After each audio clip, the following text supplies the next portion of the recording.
In my eyes, my wife is like a carefully carved work of art, breathtakingly beautiful. Her skin is as white as snow, delicate as if it could be broken by a single blow, like the morning dew on the petals of a flower, exuding a translucent luster. Her long, black hair falls over her shoulders like a waterfall, the tips slightly curled, shimmering with an enchanting radiance in the sunlight, as if the brightest stars in the night sky had fallen upon her. Her face is delicate and petite, with the 5 facial features perfectly matched. Her big, watery eyes are like a clear lake, sparkling and shimmering, as if hiding endless secrets, making people can't help but want to find out. Her eyelashes are long and curled, and every time she blinks, it looks like a butterfly dancing. Her nose is tall and straight, as perfect as a Greek sculpture, and her lips are like fresh, plump cherries. The slightly upturned corners of her mouth always carry a faint smile, as if it could melt away all the coldness in the world. Her figure is even more graceful and curvy. Her slender waist is no more than a handful, as if it will break if you bend it lightly. It contrasts sharply with her plump breasts and round buttocks, outlining a perfect S shape. Her legs are long and straight. Her skin is smooth and delicate. When she puts on high heels, she looks even more elegant and charming. Every one of her movements is like a carefully choreographed dance, full of rhythm and beauty. Our home is located in a quiet town. It is a small 2-story villa surrounded by lush trees and colorful flowers. The exterior walls of the house are light yellow, giving it a warm and comfortable feel. The yard is full of all kinds of flowers and plants, and there is a small fountain with a tinkling sound, adding vitality and energy to this quiet home. It was a sunny afternoon. As usual, I was in my study, dealing with some work-related matters. The sunlight outside the window shone through the window and fell on the desk, creating patches of golden light. I was concentrating on the documents in my hands when I suddenly heard the doorbell ring. I put down the documents in my hands and got up to answer the door. When I opened the door, I saw a strange man. He stood in the doorway, tall and straight, wearing a black suit that made him look very formal. His hair was neatly combed to one side, revealing a smooth forehead. His eyes were deep and mysterious, as if hiding countless secrets, so that people did not dare to look directly at them. The corner of his mouth was slightly raised, with a faint smile, giving a chilling feeling. He exuded an air of danger, as if he were a beast lurking in the darkness, ready to strike at any time. My wife also came out of the living room when she heard the doorbell. When she saw the man at the door, her face instantly turned pale as paper, and her originally rosy lips lost their blood color. Her body trembled slightly, and her eyes were filled with fear and panic. Her hands were clenched tightly together, and her knuckles turned pale from the force. I couldn't help but feel a little puzzled at my wife's reaction. I turned my head to look at the man and then at my wife, and asked, "Honey, who is this?" My wife hesitated for a moment, then forced a smile and said, "Oh, he's an old friend of mine. He just happened to be passing by today, so he dropped by to see us." Although I was a little skeptical of my wife's explanation, I didn't think much of it. After all, I trusted my wife. I warmly invited the man into the house and poured him a cup of tea. He sat on the sofa in the living room, looking around our home with a scrutinizing gaze.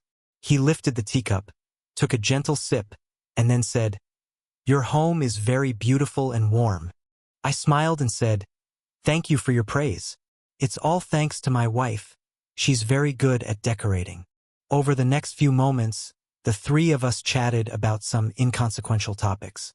Whenever the man spoke, he would look at my wife, his eyes full of a complex emotion that was both deep and threatening. My wife, on the other hand, seemed distracted, always avoiding eye contact with the man and giving short answers. Time passed quickly, and before I knew it, it was evening. The man stood up and said, "It's getting late, and I should go. It was a pleasure to meet you both today." My wife and I got up to see him to the door.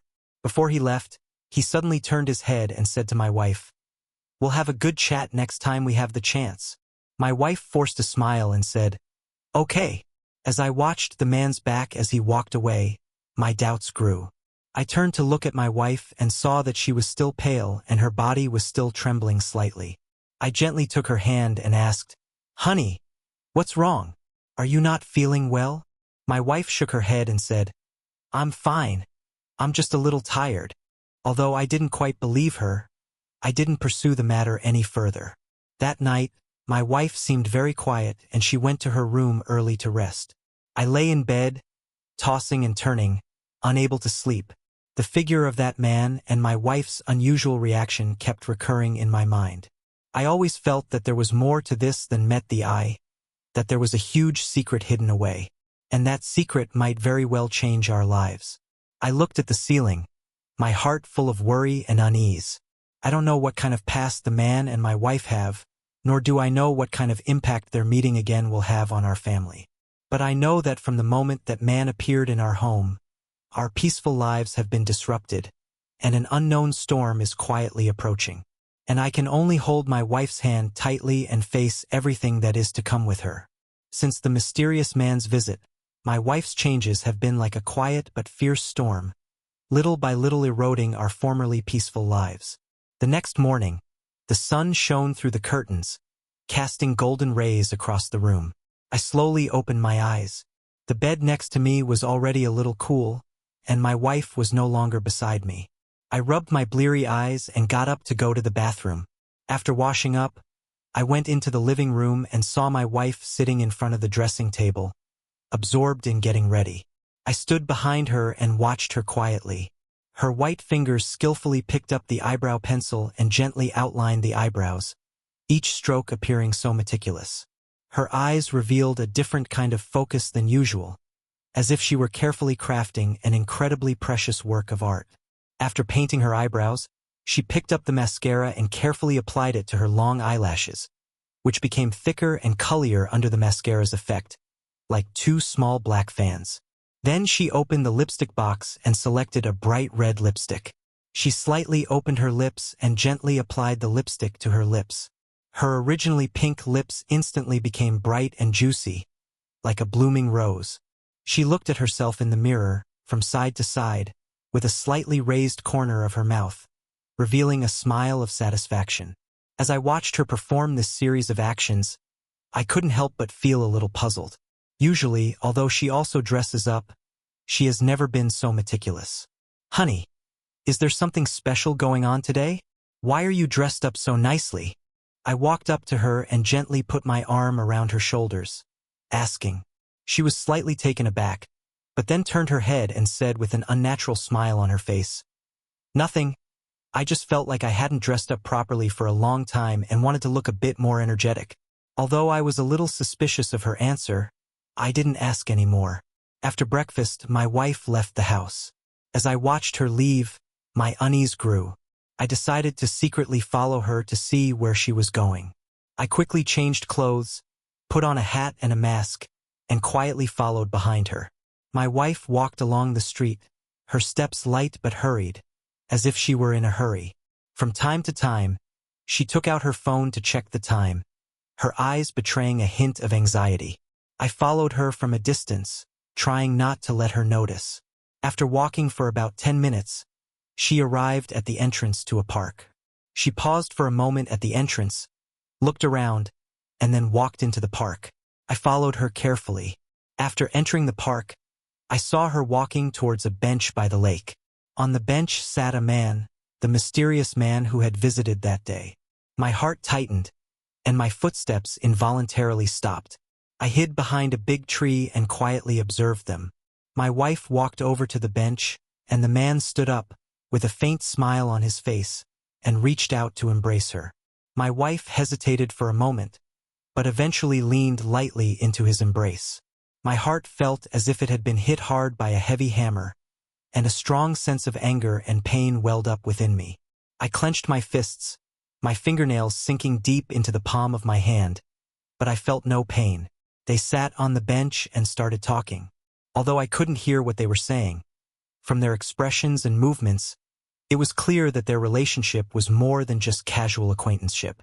From time to time, the man would gently stroke my wife's hair with his hand, and my wife would tilt her head slightly, with a shy smile on her face.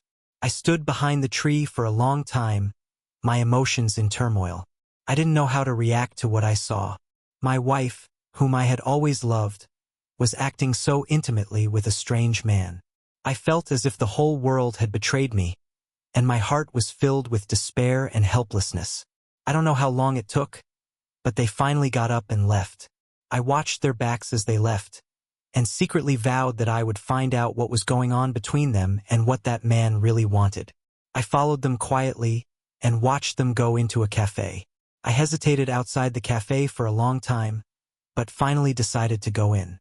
I found a seat in the corner, ordered a cup of coffee, and pretended to be looking at my phone while actually secretly watching them. They were sitting by the window, drinking coffee and chatting. The man's expression was sometimes serious, sometimes tender, while his wife looked a little nervous and uneasy. Suddenly, the man reached out and took his wife's hand in a firm grip. She tried to pull away but failed. A look of panic appeared on her face, and her eyes were full of helplessness. I couldn't bear it anymore, so I stood up abruptly and walked towards them. "What are you doing?" I asked loudly, my voice full of anger and questioning. Both my wife and the man were startled by my sudden appearance, and they turned their heads to look at me. My wife's face showed a trace of panic, and she tried to break free from the man's grasp, but she was unsuccessful. The man, on the other hand, looked calm. He stood up, looked at me, and said, "We were just chatting. Don't get the wrong idea." "Chat? You have a very special way of chatting," I said coldly, my eyes full of mockery. "Who the hell are you? What is your relationship with my wife?" I stared at the man and questioned him. The man did not answer my question, but just looked at my wife and then at me and said, "There are some things that you are better off not knowing." "I have the right to know the truth," I said angrily. "You'd better tell me now or I won't let you off lightly." The man smiled and said, "Since you want to know so badly, I'll tell you. Your wife and I had a relationship in the past, but that's all in the past. I came to see her this time just to catch up with her, nothing more." I looked at my wife and asked, "Is what he said true?" My wife lowered her head, tears welling up in her eyes. She nodded and said, "Yes, we did have an affair, but that's all in the past.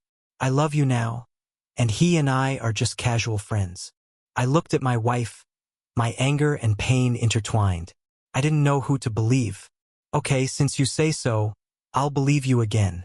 But if you dare to lie to me again, I will never forgive you," I said to my wife, looking at her seriously. Then I looked at the man again and said, "Listen carefully, stay away from my wife, or I won't let you off the hook."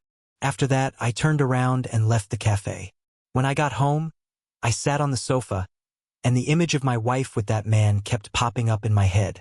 I felt like my world had collapsed. I didn't know how to face my wife or how to face this marriage.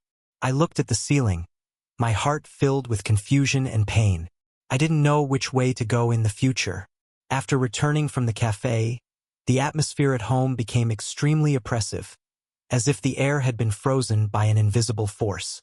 Between my wife and I, although we maintained the same pace of life as before, the barrier was like a thick wall, blocking us off from each other and making me feel suffocated. I tried to regain the trust we once had, but whenever I saw my wife, I couldn't help but see her embracing and holding hands with that man.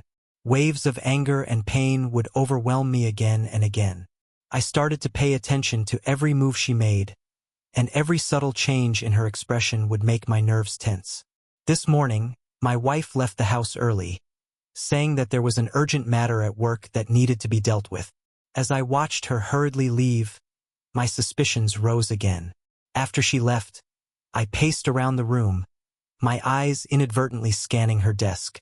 That was where she usually worked and kept her personal belongings. But at the moment, it seemed as if a mysterious force was attracting me. I slowly walked over to the desk and my hand reached out for her drawer without my realizing it. After a moment of hesitation, I pulled it open.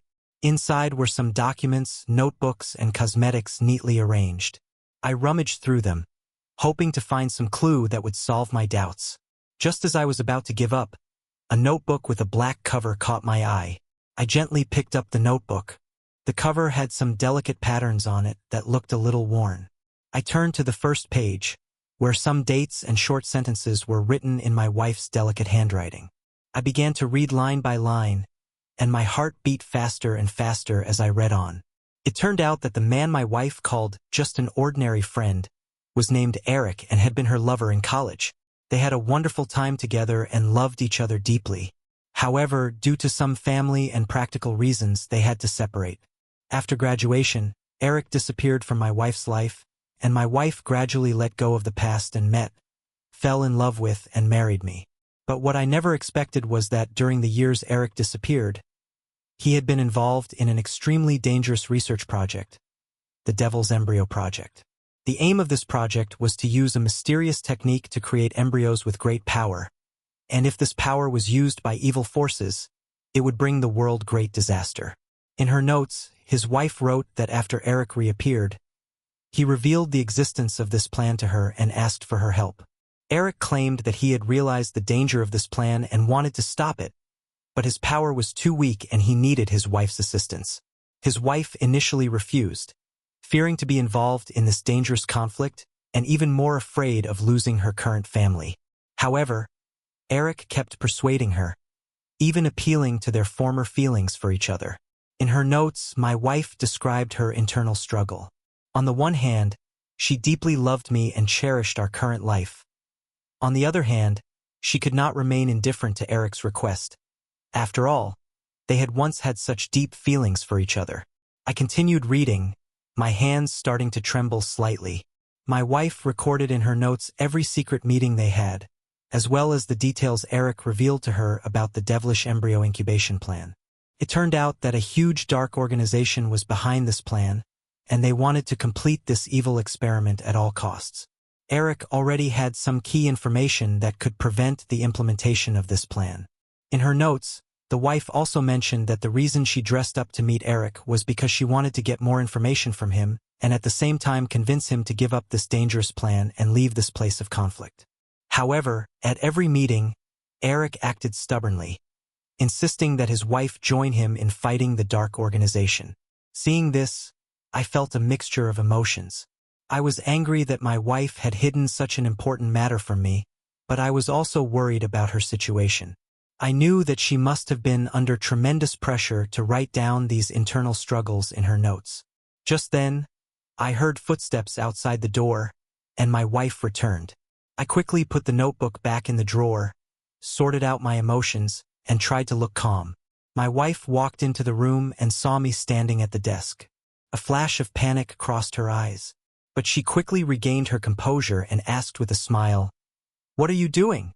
I looked at her, with so many questions I wanted to ask, but I finally held back. I didn't want her to know that I had read her notes, and I wanted to see if she would confess to me on her own initiative. Nothing. I was just looking around. I tried to sound as natural as possible. My wife nodded without saying anything else and started to get dressed. I looked at her back and silently vowed to protect her no matter what danger she was involved in. In the following days, I closely monitored my wife's movements. I discovered that she continued to meet with Eric, but after each meeting, she looked tired and anxious. I knew that she must be troubled by the evil embryo cultivation plan. Finally, one evening, my wife approached me of her own accord.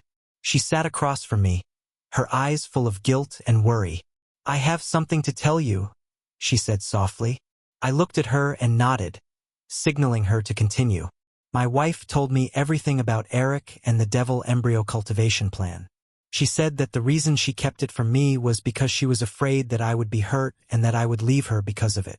She cried and said that she loved me and didn't want to lose me, but she couldn't ignore Eric's request.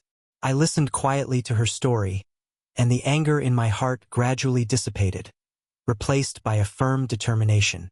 I took her hand and said, "It's okay. We'll face it together. No matter what happens, I'll stand by your side." My wife looked at me with eyes full of gratitude and emotion, and she threw herself into my arms and cried.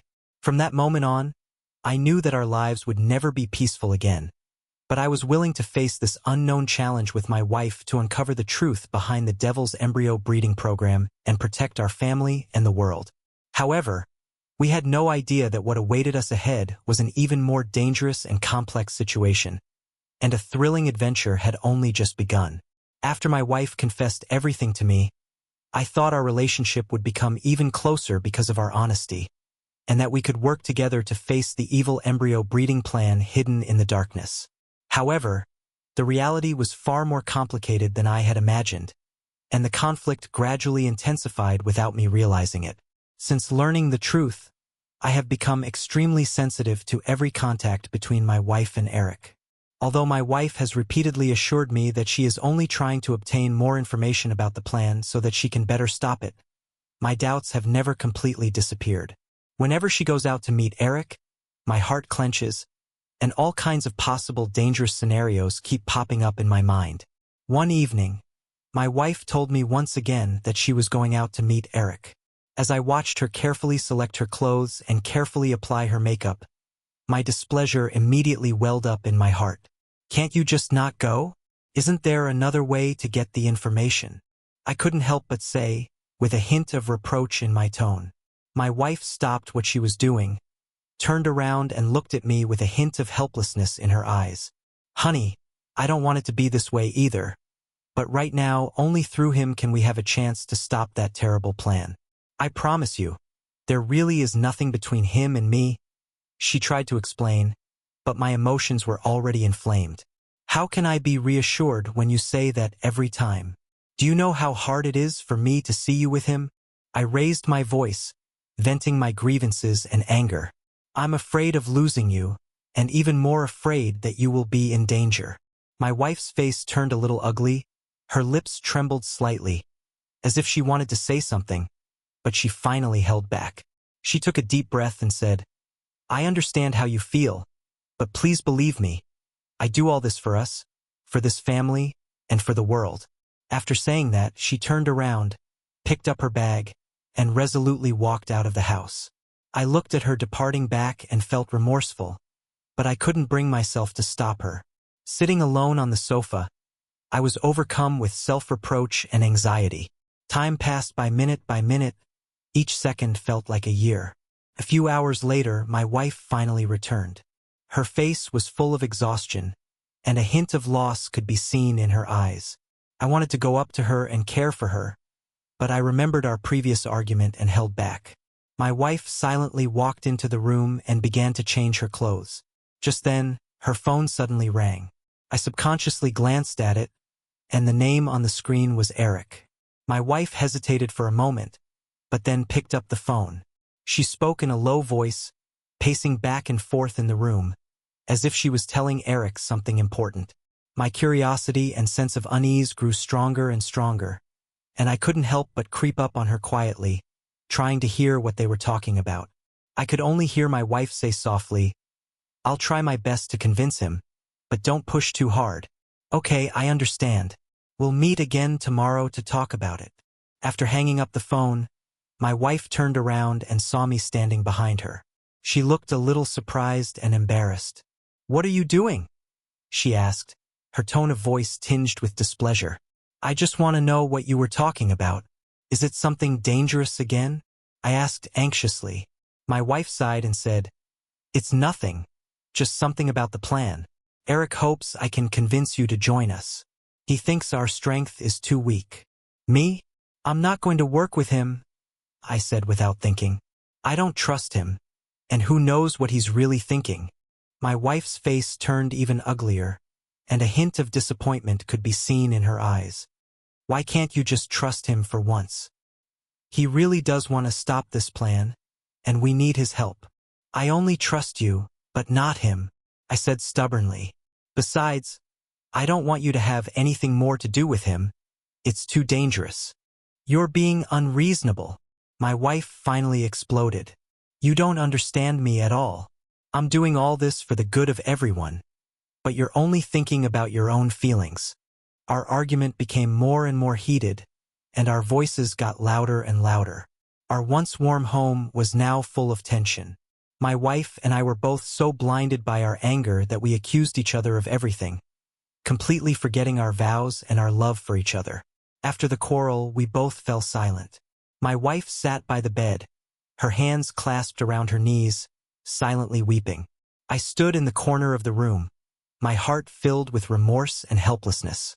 I knew that our conflict had reached a very serious point, and if it was not resolved in time, it might affect our relationship and future. I slowly walked over to my wife and sat down. "I'm sorry, I was so impulsive just now," I said softly. "I don't mean to doubt you. I'm just so worried about your safety." My wife looked up at me, her eyes still filled with tears. "I was wrong too. I shouldn't have lost my temper with you.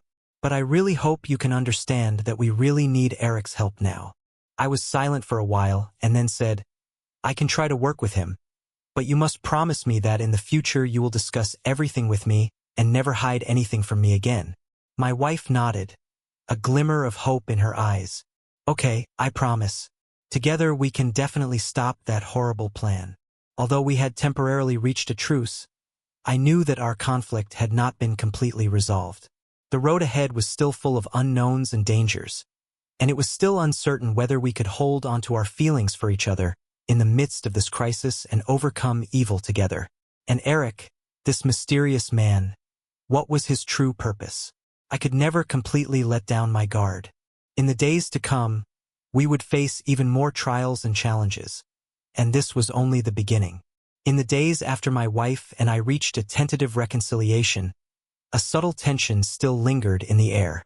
Although outwardly we had returned to calm, the lingering doubts and unease in our hearts were like an undercurrent lurking in the darkness, sending ripples from time to time. As agreed, my wife arranged a meeting between me and Eric.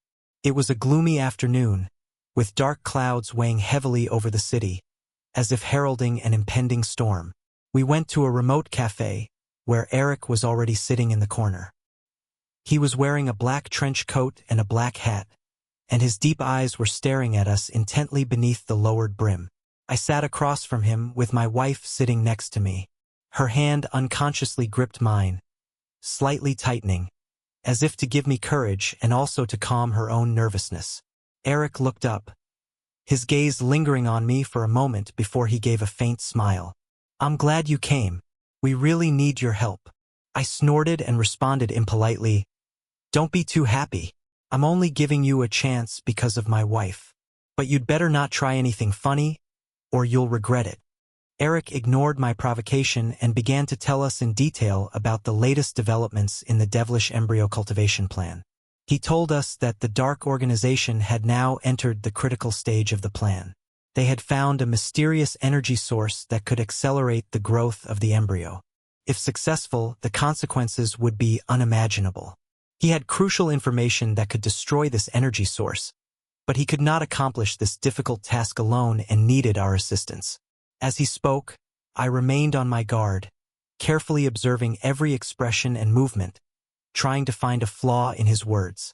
However, from his tone and eyes, I could sense his urgent desire to stop the plan, which slightly eased my doubts. Just as we were discussing the plan in detail, the door to the cafe suddenly burst open and a group of men in black suits rushed in. They had cold expressions on their faces and were holding weapons, aimed directly at us.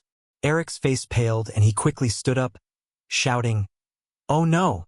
It's the dark organization. They've found us." I instinctively protected my wife behind me, my heart pounding in my chest. These people quickly surrounded us. One of the leaders stepped forward and sneered, "Eric, you thought you could escape? Those who betray the organization never have a good end. And you, this couple, actually dared to oppose him together. You really don't know your own strength." The two sides were locked in a tense standoff. The atmosphere was electric. Just then, Eric suddenly made a move that took me by surprise. He turned sharply, drew a dagger from his waist and held it against his wife's neck. I immediately widened my eyes, my heart filled with shock and anger.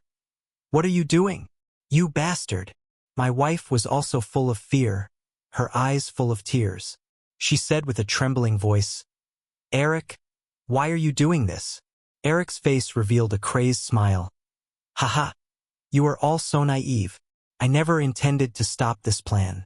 I was just using you to obtain more resources and information. Now, with this woman as a hostage, I see what you can do to me." My body trembled with anger. I never imagined that this person, who seemed to want to fight evil together, was actually a complete traitor. I stared at Eric, gritting my teeth and saying, "You despicable scum, you will pay for what you have done." Just as I was about to rush up regardless, my wife suddenly stamped her foot hard on the instep of Eric's foot. Taking advantage of the moment when he was in pain, she broke free from his control and ran to my side. I immediately held her tightly in my arms and looked at her pale face, filled with pain. At this time, Eric and those from the Dark Organization seemed to have a civil war. It turned out that the Dark Organization did not fully trust Eric. They felt that Eric had contacted us too much and might leak the secrets of the organization.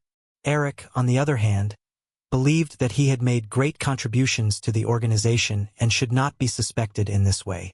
The conflict between the two sides quickly intensified, and they began to attack each other.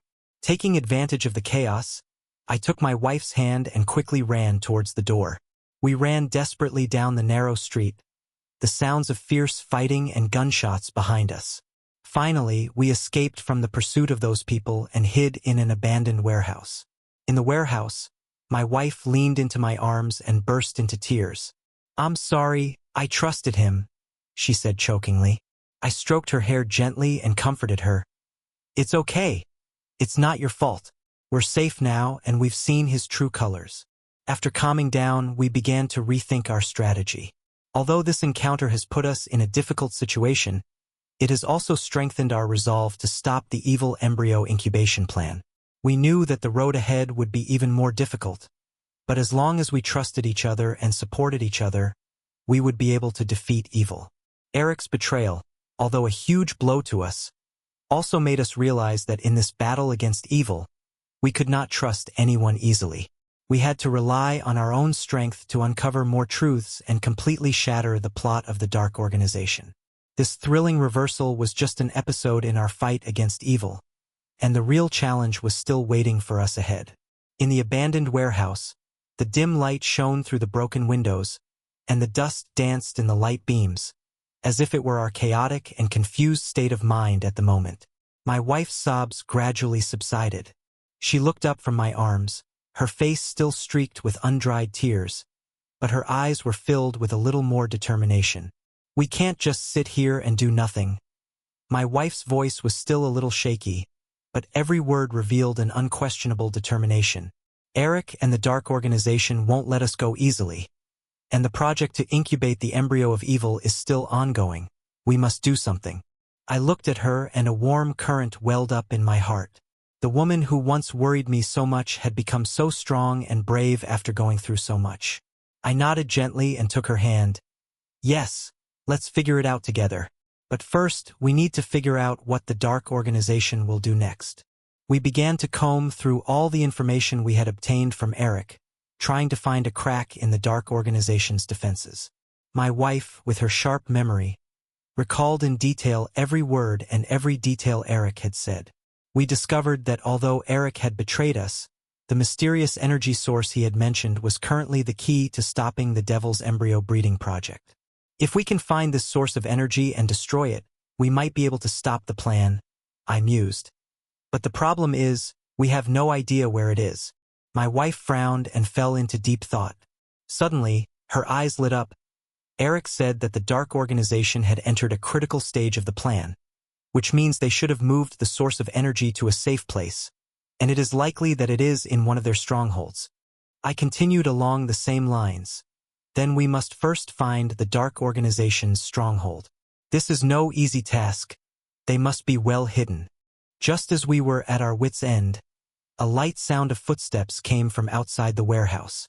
My heart tightened, and I quickly pulled my wife behind a pile of old boxes, holding our breath and keeping a close eye on the warehouse entrance. The door was slowly pushed open and a figure walked in. In the faint light, we could see the appearance of the person coming in, and it turned out to be a ragged little boy. His hair was messy, his face was covered in dust, but there was a glint of intelligence in his eyes. The little boy looked around, then whispered, "Don't hide. I know you're here. I mean you no harm. I've come to help you." My wife and I looked at each other, our hearts filled with doubt. But in this situation, we had no choice but to cautiously step out from behind the crate. "Who are you and why do you say you want to help us?" I asked warily. The little boy smiled, revealing a few missing teeth. "My name is Xiaoji. I wander around here and often see strange people coming and going. Just now I saw you being chased by a group of bad guys and thought I'd come and see if I could help." My wife walked up to him and asked gently, "Xiaoji, by strange people, do you mean the ones in black suits?" Xiaoji nodded. "Yes, they often go to an abandoned building not far from here. I think there must be something wrong there." Hearing this, a glimmer of hope arose in my wife and I. This could very well be the dark organization's stronghold. But we still couldn't trust Xiaoji easily. After all, in this world full of danger, it was hard to tell what was in people's hearts. "Xiaoji, can you show us the building?" I asked. Xiaoji hesitated for a moment, then nodded firmly. "Yes, but you have to be careful. Those people are very fierce." Under Xiaoji's guidance, we cautiously walked towards the abandoned building. Along the way, we were constantly on guard, keeping an eye out for any movement. The building was located on the edge of the city, surrounded by overgrown weeds, making it look particularly eerie. As we approached the building, my wife and I could both sense a dangerous aura in the air. The windows of the building were nailed shut with wooden planks, and there were several men in black suits patrolling the doorway. "This is the place. They usually go in and out very carefully," Xiaoji whispered. I looked around and noticed an abandoned drainage pipe at the back of the building. Maybe we could enter the building through there. After discussing it with my wife, we decided to take a chance. We told Xiaoji to wait for us outside and to run away if there was any danger. Xiaoji nodded and agreed, although he was a little scared. My wife and I followed the drainage pipe and climbed into the building with difficulty. It was pitch dark inside and there was a pungent smell in the air. We carefully felt our way along, taking every step with extreme caution. Suddenly, a voice came from ahead. We quickly hid and listened carefully. We could only hear one person say, "The energy source is ready. We just need to wait a few more days for the embryo to be successfully cultivated, and then we can take control of the whole world." "What about Eric? He knows so many of our secrets. What if he tells someone?" the other one asked. "Humph, he's in trouble now. We've already sent someone to take care of him. As long as the embryo is successfully cultivated, no one can stop us." Hearing this, my wife and I looked at each other, and our determination to destroy the energy source was strengthened. We continued to move forward carefully, and finally found the mysterious energy source in a basement. The energy source was placed in a huge container and gave off a strange glow. There were several guards watching over it. We hid in the shadows, thinking about how we could avoid the guards and destroy the energy source. Just then, an accident occurred. One of the guards seemed to have discovered our trail and shouted, "Someone's here! Catch them!" Suddenly, the alarm sounded in the basement, and all the guards rushed in our direction. A fierce battle was about to begin. It was still unknown whether we could successfully destroy the energy source and prevent the plan to incubate the demon embryo. But we knew that for the sake of our future and the world, we must do our best to complete this common mission. The alarm sounded shrill in the basement, echoing in the narrow, confined space like the hiss of a demon. The guards, who had been at their posts, rushed towards the shadows where we were hiding like enraged beasts. I held my wife's hand tightly. Her hand was cold and trembling, but her eyes still shone with a determined light. We looked at each other, and without words we understood each other's minds. No matter how dangerous the situation ahead, we had to do our best to destroy this source of evil energy and prevent the terrible plan to incubate the demon embryo. I took the lead and rushed out of the shadows, pouncing on the guard closest to me. The guard was tall and muscular. Seeing me coming, he gave a sneer of disdain and quickly raised the club in his hand and swung at me. I sidestepped, deftly avoiding his attack, and at the same time, using my momentum, I slammed my shoulder into his chest. The guard was knocked back a few steps, but quickly regained his balance and attacked me again. Meanwhile, my wife did not flinch. She picked up a sharp stone on the ground and quietly circled behind the other guard. The guard was so focused on looking for my whereabouts that he did not notice my wife approaching. Just as he was about to turn around, my wife slammed the stone at the back of his head. The guard let out a muffled grunt, his body swaying a few times before he fell to the ground. However, our situation did not improve. As more guards poured into the basement, we were soon surrounded by them. These guards had fierce eyes and weapons that gleamed menacingly in their hands, like a pack of hungry wolves about to pounce. "Humph, you two want to stop our great plan? You're just dreaming," said one of the guards, who looked like the leader, with a sneer. He had a hideous scar on his face, running from his left eye to the corner of his mouth, which made him look even more ferocious. I ignored his provocation and quickly surveyed the situation, looking for a chance to break out. I noticed that in one corner of the basement there was a pile of miscellaneous objects. Perhaps I could use that as cover to look for a chance to sabotage the energy source. I gave my wife a wink, and she immediately understood what I meant. We began to slowly move towards the pile of miscellaneous objects, while at the same time fending off the surrounding guards. We constantly dodged their attacks and looked for opportunities to counterattack, trying to disrupt their formation. Just as we were about to approach the pile of debris, a guard suddenly charged from the side, his dagger pointed straight at my chest. I quickly dodged to the side, but I was still a step too late, and the dagger cut through my sleeve, leaving a shallow wound on my arm. The blood quickly oozed out, staining my sleeve red. My wife's eyes flashed with worry when she saw my injury, but she did not panic. She quickly picked up an iron rod on the ground and smashed it hard at the guard who had stabbed me. The guard quickly raised his arms to block, but he was still hit by the iron rod and let out a painful scream. However, our resistance also angered the guards. They began to attack us even more frantically, raining down weapons on us. My wife and I stood back to back, struggling to resist their attacks, but as time passed, our strength gradually ran out. Just as we felt despair, we suddenly heard a commotion outside. It seemed that someone was clashing with the guards' allies. A glimmer of hope arose in our hearts. Could it be that Xiaoji had found help? Sure enough, not long after, the door to the basement was violently pushed open and a group of people in sweat uniforms rushed in. Armed and ready, they quickly took control of the situation. It turned out that Xiaoji had not left after we entered the building, but had instead run to the nearby police station and reported the situation here. Seeing the police arrive, the pressure in our hearts immediately eased. With the help of the police, we successfully broke away from the siege of the guards. But we did not forget our mission, and destroying the energy source was the top priority. We led the police to where the energy source was located. The huge container was still emitting a strange glow, as if mocking our efforts. The police tried to destroy the container with the weapons they had, but found that the container was extremely sturdy and that ordinary attacks could not cause any damage to it. My wife and I began to recall the information about the energy source that Eric had mentioned, trying to find its weak points. Suddenly, my wife remembered that Eric had said that the core of the energy source was very sensitive to a particular frequency, and that if we could emit this frequency, we might be able to destroy it. We quickly searched the basement for a device that could emit this frequency. Finally, in a corner, we found an instrument that looked a little old-fashioned. After some research, we discovered that this instrument seemed to be able to emit the signal we needed by adjusting the frequency.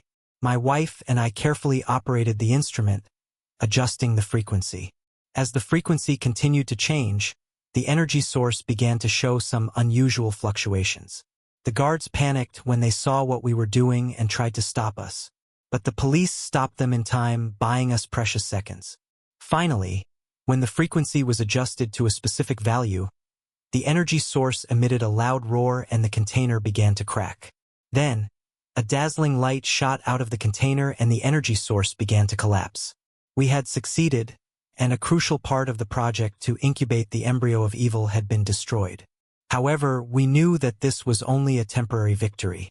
The plot of the dark organization had not been completely crushed, and they were likely to have other means.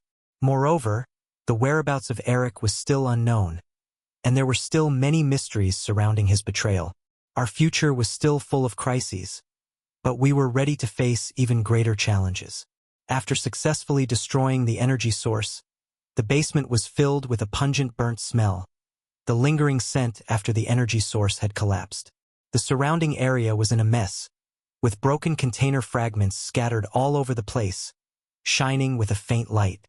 Standing in the midst of this chaotic scene, we felt both the joy of victory and the worry about the future. The police quickly secured the scene, subduing and handcuffing the guards one by one. The lead officer came up to us and looked at us with admiration. "You did a great job. Thanks to you, we were able to prevent this terrible crisis. However, the dark organization will definitely not let this go. We must be prepared to deal with it as soon as possible." My wife and I nodded, knowing that this was only a small victory in a long struggle. We followed the police out of the basement, and the sunlight outside was a little blinding, making it difficult for a while for us to adjust. But the warm sunshine also gave us a glimmer of hope. Just as we were preparing to follow the police back to the police station to make a detailed statement, suddenly, a shrill alarm sound came from afar. Then, several black helicopters appeared in the sky, like huge black bats, quickly flying in our direction. "No, it's the dark organization's reinforcements." The police officer's face changed, and he quickly ordered the police to go into battle. We also immediately became alert, holding each other's hands tightly, preparing to face this battle once again. A helicopter landed not far away, and a group of people in black combat uniforms poured out of it. Armed with all kinds of advanced weapons, they advanced towards us with cold eyes. At the front of the crowd, we saw a familiar figure, Eric. He had a crazy smile on his face and a hint of smugness in his eyes. "You thought that destroying the energy source would stop us? How naive. The project to incubate the devil's embryo is far from as simple as you think," Eric shouted, his voice echoing in the empty field. A surge of anger welled up in my heart, and I stared at him and shouted back, "Eric, you traitor! How long are you going to be so stubborn? Do you think that by following the dark organization you will get what you want?" Eric sneered. "What I want is power, endless power, and only the dark organization can give me that. You are nothing but obstacles in my way." At his command, the men in black quickly launched an attack on us. Bullets rained down on us, and the police officers sought cover and fired back. I took my wife's hand and hid behind an abandoned car. "We can't just sit here and wait to die. We have to find a way to get to Eric. Only by defeating him can we completely disrupt the plans of the dark organization," I said to my wife. My wife nodded firmly, her eyes revealing a hint of determination. We observed the situation around us, looking for a chance to break out. At that moment, I noticed that the left side of the black-clad men had relatively weak defenses, and it seemed that we could break through there. I pointed in that direction towards my wife, and she immediately understood what I meant. We took advantage of the gap in the police's firepower to quickly rush out from behind the car and charge towards the black-clad men on the left. I swung the iron bar in my hand and smashed it hard at the black-clad men who were trying to block our way. My wife cooperated with me on the side, picking up stones on the ground and smashing them in the faces of our enemies. After a fierce fight, we finally broke through the left defense line and rushed towards Eric. When Eric saw us rushing over, a flash of panic flashed in his eyes, but he quickly regained his composure. He pulled a pistol from his waist and shot at us. My wife and I deftly dodged the bullets and kept approaching Eric. Just as we were about to get close to him, Eric suddenly took out a small device from behind him and pressed a button on it. Suddenly, the ground began to shake violently, and the surrounding buildings collapsed one after the other. "This is a self-destruct device. He wants to die with us," my wife shouted. I was shocked, but I didn't flinch. We continued to rush towards Eric, and finally, before he could press the button again, I jumped on top of him and knocked the device out of his hands. Eric struggled furiously, and we wrestled with each other. He was very strong, and I gradually felt a little overwhelmed. At this time, my wife ran over, picked up a stone on the ground, and smashed it hard on Eric's head. Eric screamed and his body collapsed to the ground. We managed to subdue Eric, but the crisis around us did not end. When the black-clad men saw Eric fall, They became even more crazed and charged at us recklessly. The police were also fighting back, but there were too many enemies, and we gradually found ourselves in a difficult situation. Just then, a siren sounded in the distance. It turned out to be more police and special police units arriving. They quickly joined the battle and formed a siege on the black-clad men. Under the heavy firepower, the black-clad men gradually lost their ability to resist and surrendered one after another. The battle was finally over, and we looked around at the mess and felt a flood of emotions. Eric was taken away by the police, and his plot was completely ruined. We knew that although the Dark Organization's operation had been successfully stopped, they would definitely make a comeback. However, we are no longer afraid. After experiencing so many trials and challenges, we have become stronger and braver. We believe that as long as we trust each other and support each other, we will be able to overcome any difficulties. And we will continue to protect the world and prevent the forces of darkness from succeeding. This final showdown was difficult, but we won and gained valuable experience for future struggles. In the future, we will meet new challenges with even stronger conviction. The city after the battle was filled with the smell of gunpowder, as if it were a deep mark left by this cruel duel. Between the rubble, the sun struggled to penetrate the thick dust, casting a mottled light. My wife and I stood side by side in the devastated scene, looking at Eric being escorted away by the police and the black-clad men. Our emotions were surging like a tidal wave. "We've finally stopped them for now," my wife whispered, her voice tinged with fatigue but more so with relief. I reached out my arm and drew her into my embrace, feeling the warmth of her body, as if this was the only way to confirm that we had truly survived this life and death struggle. "Yes, but this isn't over yet. The Dark Organization won't give up easily," I whispered back, my tone betraying my firm resolve. The police officers began to methodically clear the scene, collect evidence, and at the same time reassure and evacuate the surrounding crowd.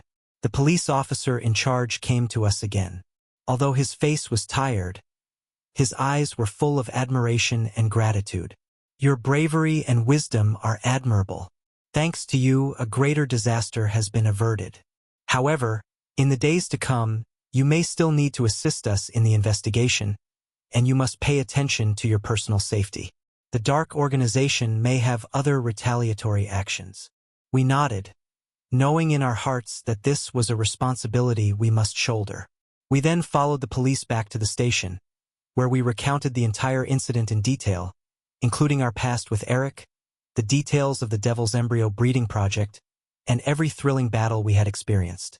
The police officers took careful notes, occasionally asking questions to try to dig up more clues about the Dark Organization from our account. After the interview, it was already late at night. The street outside the police station was eerily quiet, with the street lamps glowing a dim yellow. My wife and I walked slowly home, holding hands. We didn't speak the whole way, each of us lost in our own thoughts.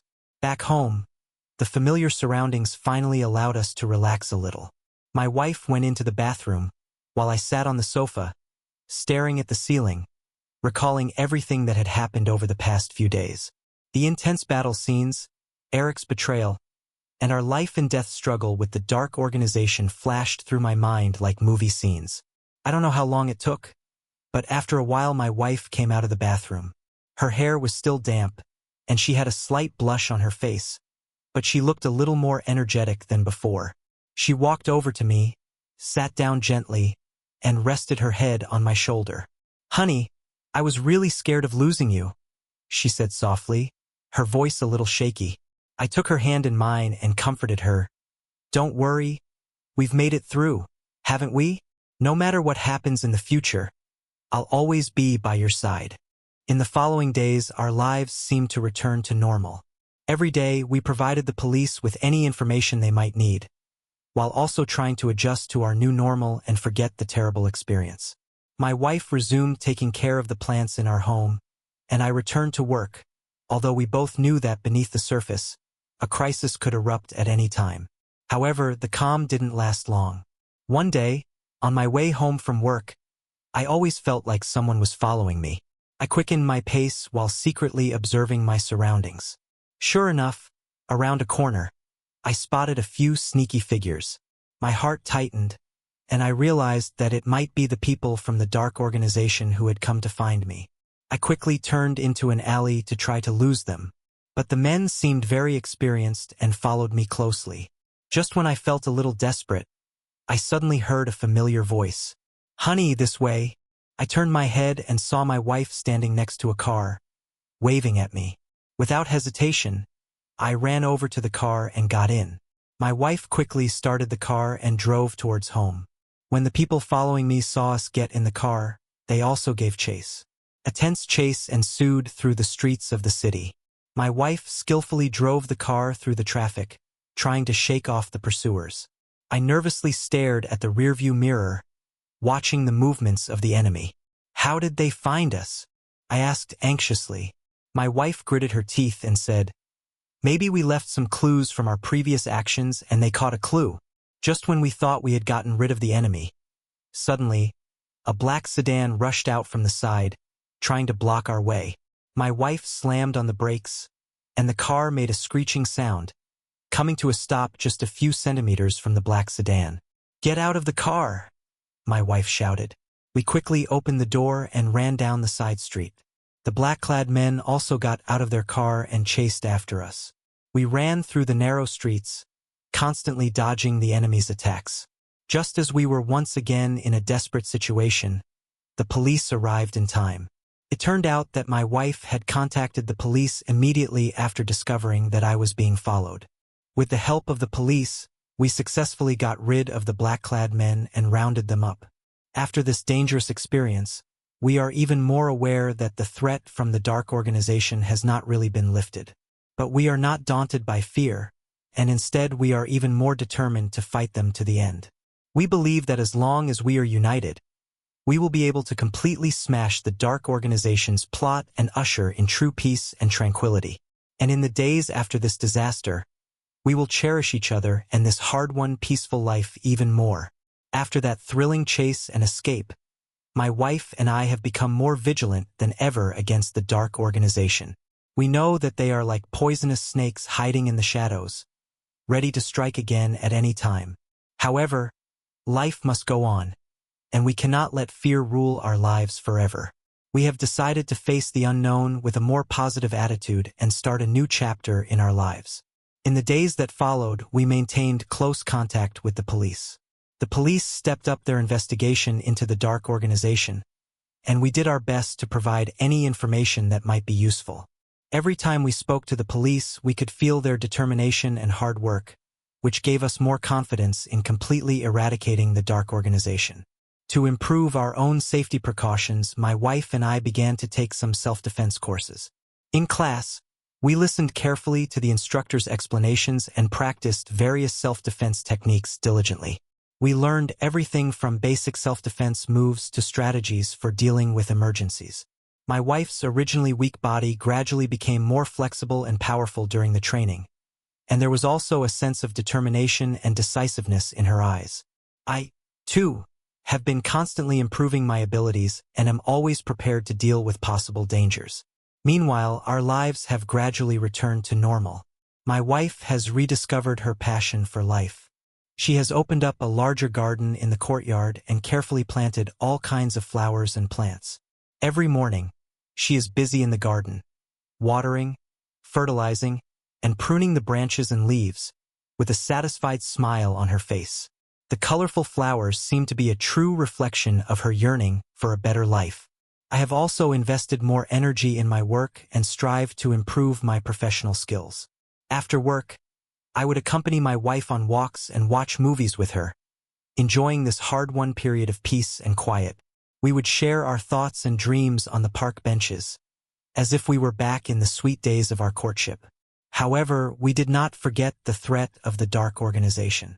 We knew that they would not give up easily and might be planning an even more terrifying plot. Therefore, while enjoying life, we also remained vigilant at all times. We installed an even more advanced security system in our home, learned more safety knowledge, and even formulated detailed emergency plans. One day, we were enjoying dinner at home when we suddenly received a call from the police. The police officer sounded serious and urgent on the other end of the line. "We have discovered some important clues about the dark organization and hope you can come over to assist with the investigation."